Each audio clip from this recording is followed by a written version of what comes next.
The quarterback spoke to the media today at the scouting combine, and we were listening. Let's get to it. You are Locked On Colts, your daily Indianapolis Colts podcast. Part of the Locked On Podcast Network, your team every day.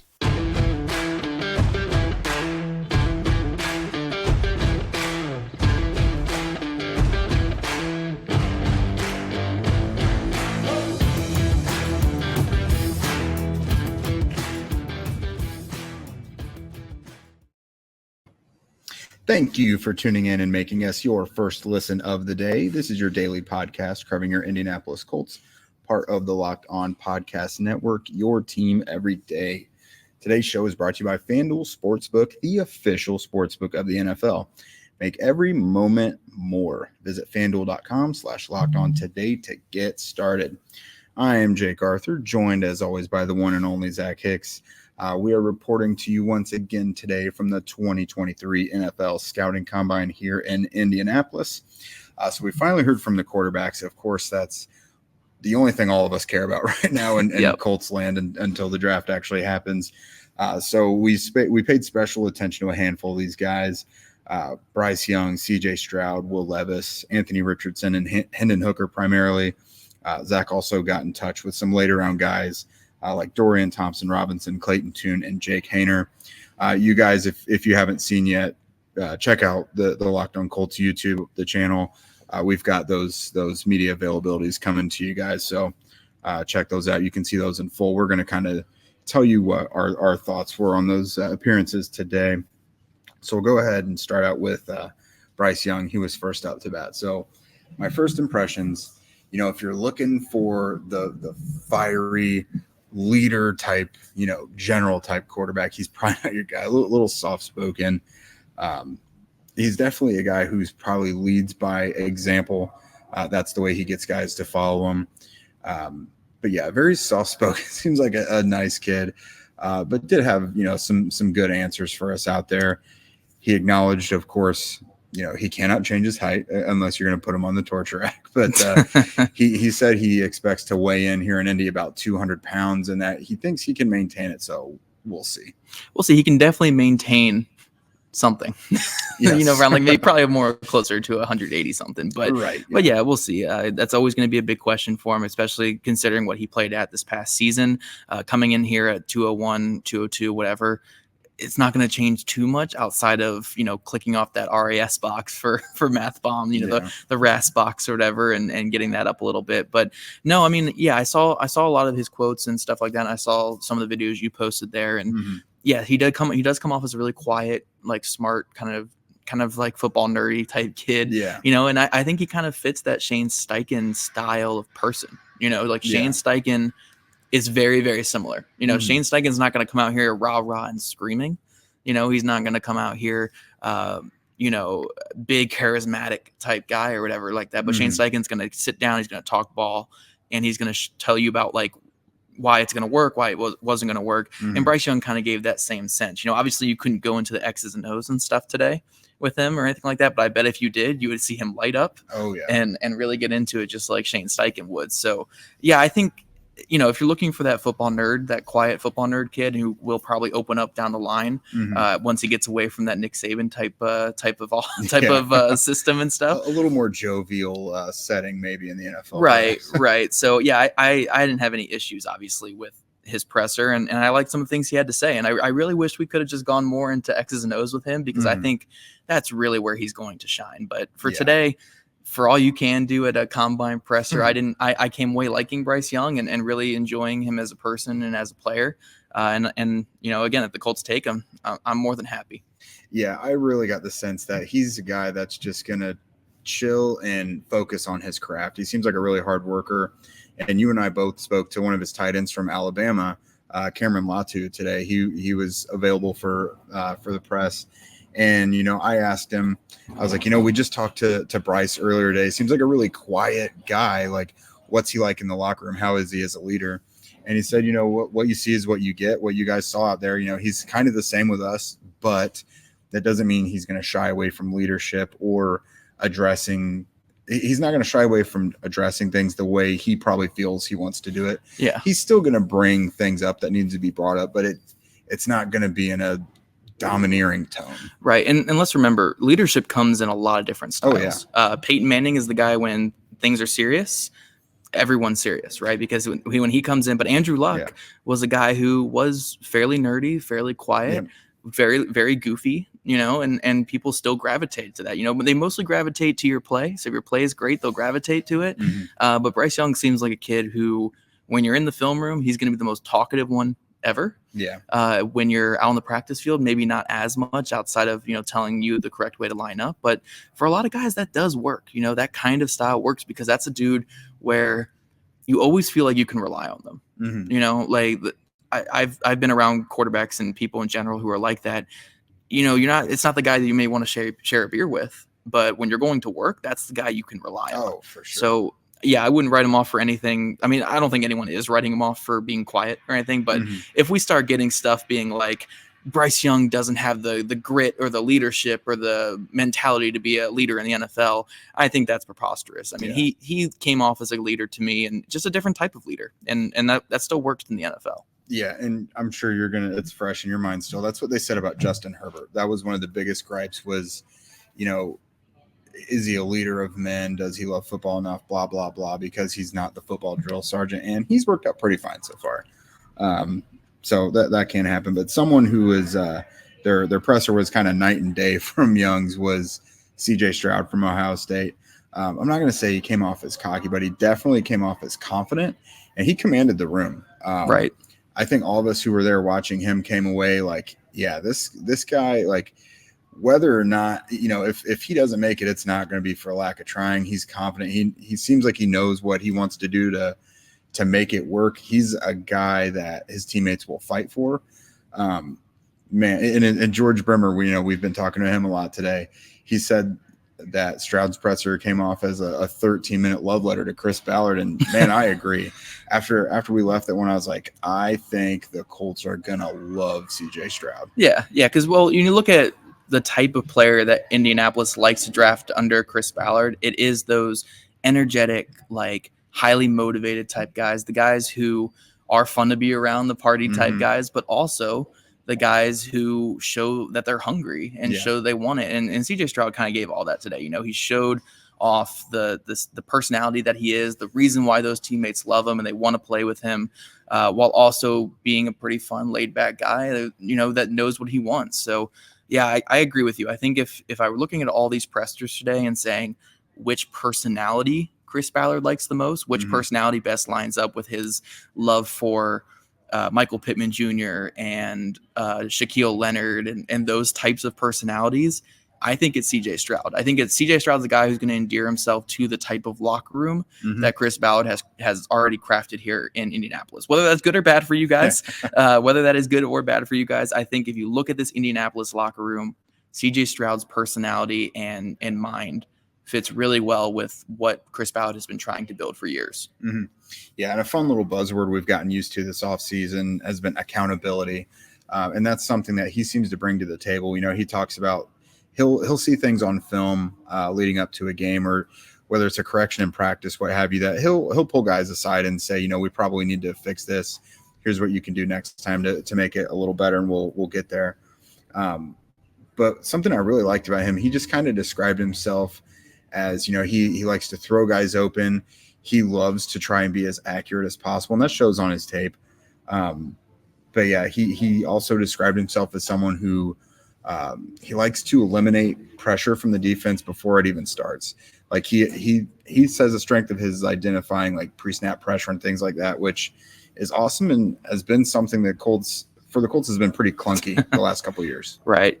Yeah, no, I liked a lot of what he had to say today. I know you were obviously there and I wasn't, but it was a lot of good things that we saw out there from CJ Stroud. And I think the Colts are going to love it. Yep, absolutely. So before we move on to talk about Anthony Richardson, Will Levis, and Hendon Hooker, let's talk about our friends over at Built Bar. If you guys are looking for a delicious treat but don't want all the fat and the calories, then you've got to try Built Bar. What makes them so good? Well, for starters, they're covered in 100% real chocolate, which just makes anything elite. And they come in unbelievable flavors like churro, peanut butter brownie, and coconut almond. I am not sure how they do it, but the bars taste like a candy bar while maintaining amazing macros. What's even better is that they're healthy, just 130 calories, 4 grams of sugar, but a whopping 17 grams of protein, my friend. Just go and head out to Walmart or Sam's Club to buy a box today. Let's do it. Let's do it. Moving on, some of the more polarizing, actually, let's just say it, probably the 3 most polarizing quarterback prospects we discuss on a regular basis. This year, at least. Yeah. This year for sure. Richardson, Will Levis, and Hendon Hooker. Because Hendon Hooker is the guy that, like, if you say you miss out on your quarterback initially, wait for him in the second or third round or stack him with someone. We've heard a lot of that. Draft him after drafting your first guy and see how it shakes. Definitely not for a team like Indy, but for some other teams. I've heard fans present that option. No, but I know you're not. No. So Anthony Richardson, he was probably a little quieter. He seemed to have just quiet confidence is kind of how I saw it. He seems like a pretty grounded individual. We've heard today that he's someone who is obsessive at working at his craft as well, which checks a major box for Shane Steichen and Chris Ballard. Initially I felt he probably wasn't fiery to the point that the Colts may like. Like, I thought they would probably want someone who puts out a little more energy because he just has this calm, cool, collected demeanor about him. And, after just seeing C.J. Stroud, I got a different vibe from Richardson. But no, I mean, that's not going to be that's not going to be the most important thing in the world. The work ethic will be. Right. I think the biggest thing I came away with is, just like his game, Anthony Richardson is a baby.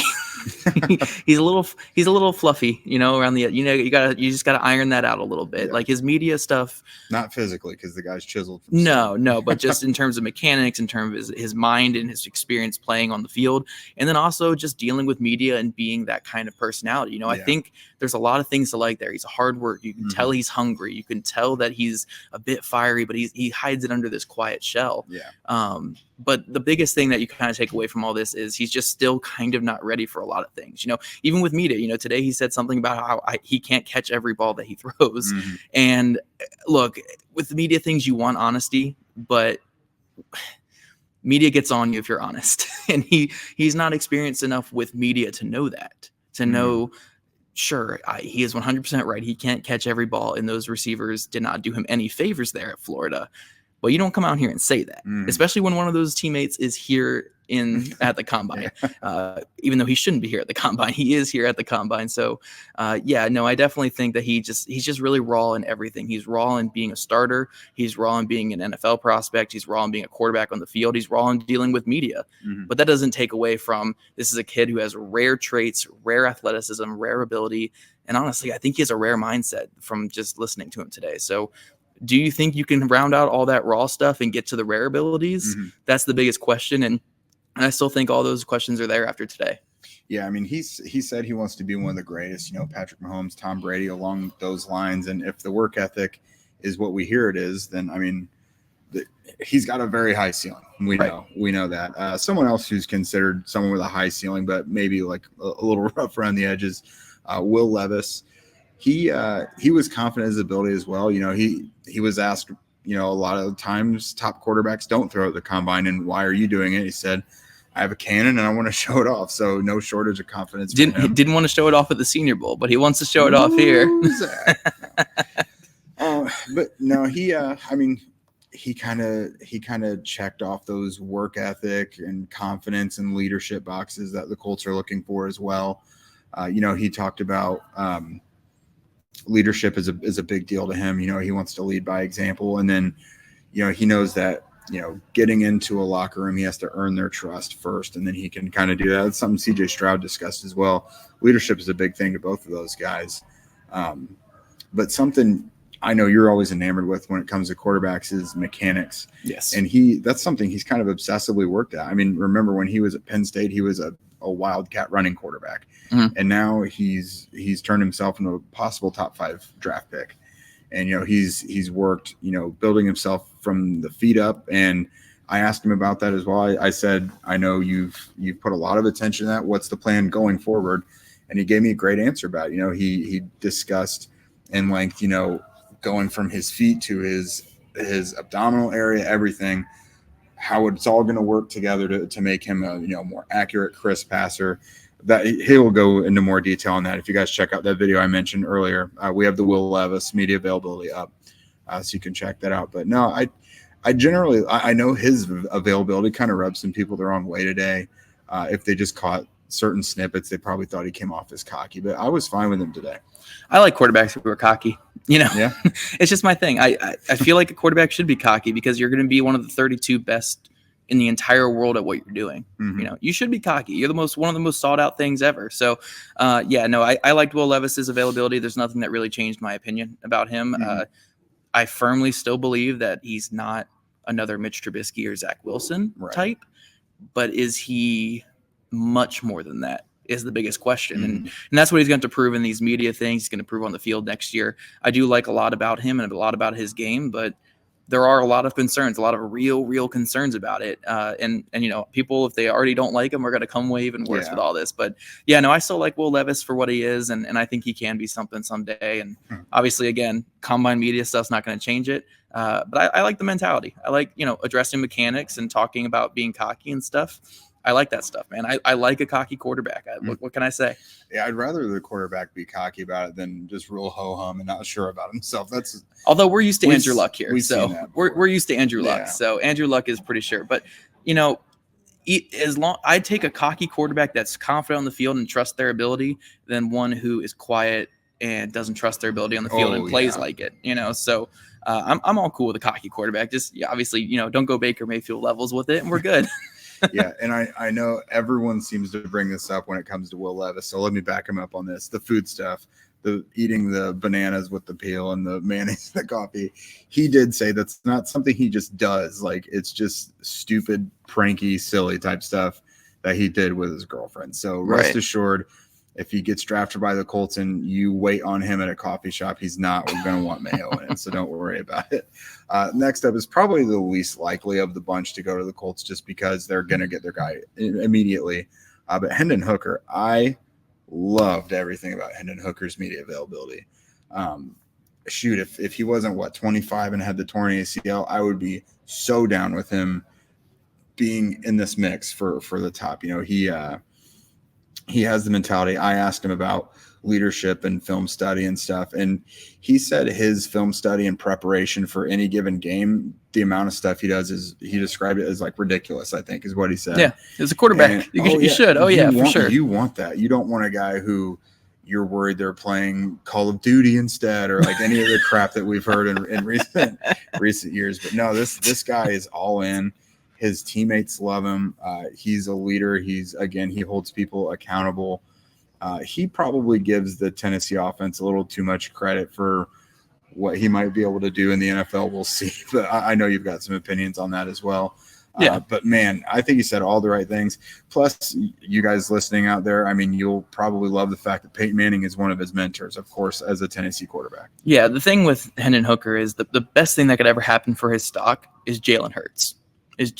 Being what he is. And Jalen Hurts basically became a second-round pick because, 1, his personality, 2, his work ethic, and 3, that athletic ability. Mm-hmm. You know, and yes, Hendon Hooker is older and coming from a war scheme and not as productive as what Jalen Hurts was in college, but you're betting on that personality, you're betting on that work ethic, you're betting on that athleticism. Mm-hmm. So he's trying to sell himself as the next Jalen Hurts. Yeah. I'm not saying he is that level. I'm not saying he can be at that level.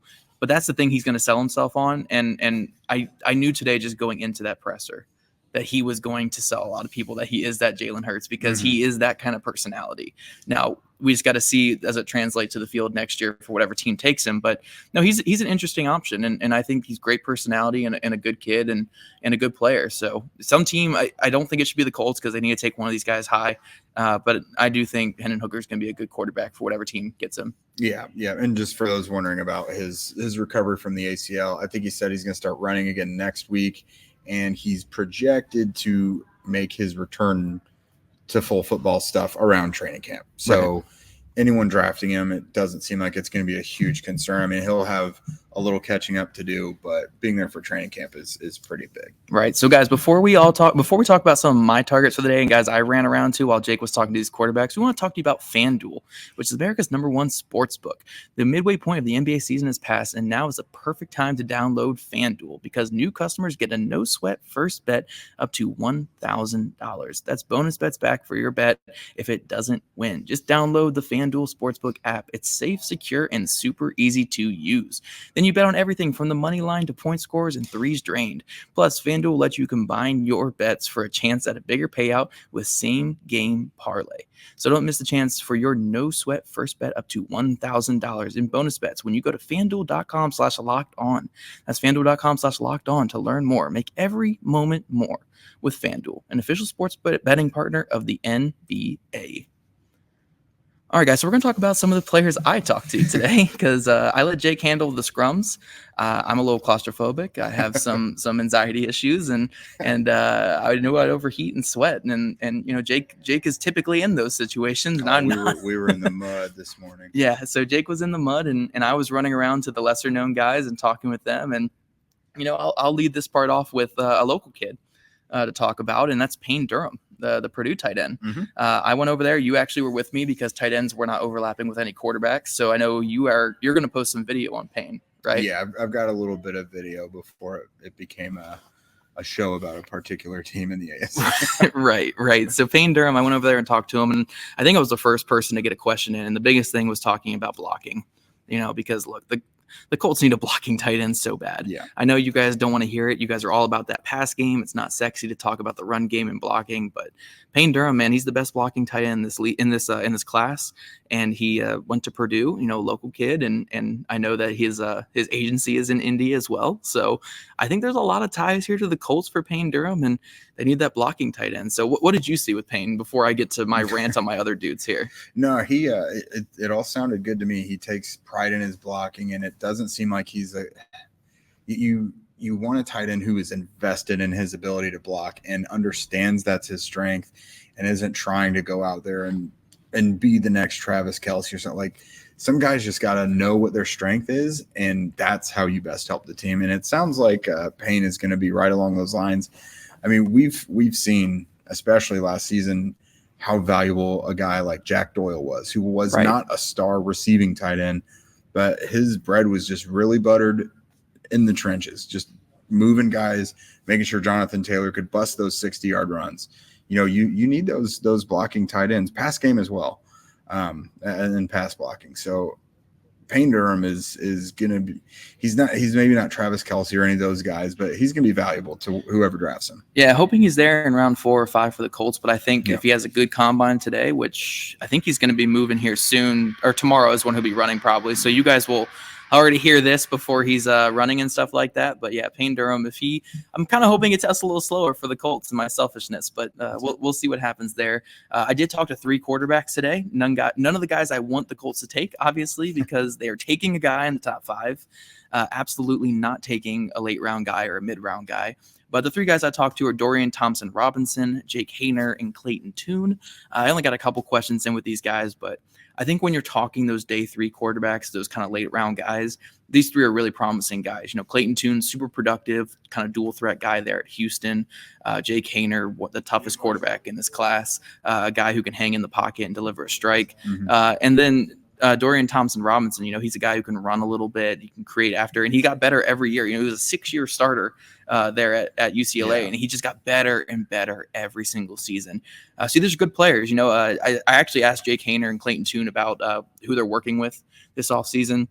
I believe it was Clayton Tune said he's been working with Jordan Palmer for the last couple of years, the guy who famously works with Josh Allen. Mm-hmm. And obviously you guys all know who Jordan Palmer is. He's a huge QB coach. And then Jake Haener, he said he's been working with 3D QB, Tom House, Adam Dado, guys that we obviously have heard from time with Andrew Luck and with Carson Wentz recently. So good quarterback prospects. Maybe the Colts double dip and take one on day 3, but if they don't, I do think these are 3 guys who will be in the league for a minute. Yeah, absolutely. I mean, if you're looking for quality backups who have, like you said, dual abilities, Sam Ehlinger's not set in stone. We've seen what it looks like when you got to throw him in there. So the Colts are not just in the quarterback market for a starter. So if they get someone on day 3, these are a few pretty good options. Yeah, and the last 2 guys I'll talk about, I did talk to a couple other guys as well, but these 2 really stood out to me. I was just really intrigued by them as people, and also their film is pretty good. And first one is Marvin Mims from Oklahoma. Now, the funniest thing is someone was so confident that his brother is Denzel Mims, and they asked him, and he was like, "I'm sorry, that's not my brother." He did say he gets it a lot. He said he gets it a lot, but man, I don't have that kind of confidence to roll up there and ask that question without even looking it up first. But no, Marvin Mims, really dual threat guy who can play in the slot, play on the outside. Maybe not necessarily the big Chris Ballard receiver, but on day 3 or late day 2, if they want that slot receiver production that there might be missing with Paris Campbell potentially leaving, or they want just another outside guy or just a good backup for those 2 spots, I think Marvin Mims is a good player. And the other guy I want to talk about is a tight end prospect who late in the draft could be really interesting. And this is Zach Kuntz from Old Dominion. Now, this guy is 6'8", 253 pounds. He was a hurdle champion in high school. Oh, yeah. Hurdle champion in high school, ran relays too, 4x100 relays, and won, a lot of things with that as well. Super athlete, super big. and he's a fun player, man. He kind of is under the radar because he got hurt his senior year here. So he wasn't able to get on the field and really show out. But I think it was like 75 catches his junior season in 2021. This is a guy who I think late in the draft you're going to get some production out of. So keep an eye out for Zach Kuntz. I think there's something there. He seems intriguing. At that size to be running hurdles and other track events like that takes a fluid athlete to be able to do it, because some guys are big, but they move like it hurts. You know what I mean? And it sounds like that would not be the case with him. Jelani Woods, another guy who has crazy size and really good athleticism. So, we've seen what that can kind of lead to. We've seen that the Colts like that, obviously. Doesn't matter if it's Old Dominion. They went and grabbed Drew Ogletree out of Youngstown State last year. So, small school, doesn't matter if you're big, athletic, got upside. That's one, I think, that's a good point. It's one to mark for day 3 of the draft as a possibility. Yep. And last thing I'll say about the guys I talked to before I let Jake close us out here is I did talk to wide receiver Jaden Hazelwood out of Arkansas. Now, you guys might be thinking, who's that? Or, what were you talking about? Well, Jaden Hazelwood actually caught passes from a Colts player in high school, and that Colts player is Jelani Woods at quarterback. Jelani Woods played quarterback in high school. Jaden Hazelwood caught passes from him, and I jokingly, told him about it or asked him about it. What are your thoughts on Jelani Woods as a quarterback and what was like catching passes from him? And he said, he threw rockets back then. I don't know why he made the switch. This is a guy who could have been the best dual threat quarterback in the country, but no, he was really fun about it, and it was kind of a blast to just joke around about that with all these media stuff. But yeah, I thought that was a really funny thing to talk about there. Yeah, no, that's sometimes at the combine you find some really fun things. Like we got some more digging to do, but I guess Reggie Wayne's nephew or someone in his lineage was here today too. So yeah, you never know what kind of stuff like that you'll uncover at the combine. But on that note, that's it for us, everyone. We'll be back on Monday to catch you up on our thoughts about what happened over the weekend here at the combine, and who knows, maybe the Colts will finally announce this coaching staff. Yeah, for sure. We kind of know who they are, but yeah, it'd be nice to get an announcement. Right. Make sure you guys are following us on social media at Locked On Colts, at Jake Arthur NFL, and at Zach Hicks 2 on Twitter. Also subscribe to Locked On Colts on YouTube, wherever you listen to your podcast. We love your ratings, reviews, so give us all the love whenever you can. And thank you guys for making Locked On Colts your first listen every day. Now make your second listen the Locked On NFL Draft. Damian Parson and Keith Sanchez provide in-depth coverage of the biggest NFL draft prospect with deep dives into those sleepers and hidden gems that can change your favorite NFL franchise. Find Locked On NFL Draft wherever you get your podcasts on and on YouTube, part of the Locked On Podcast Network, your team every day. We'll see you guys next week.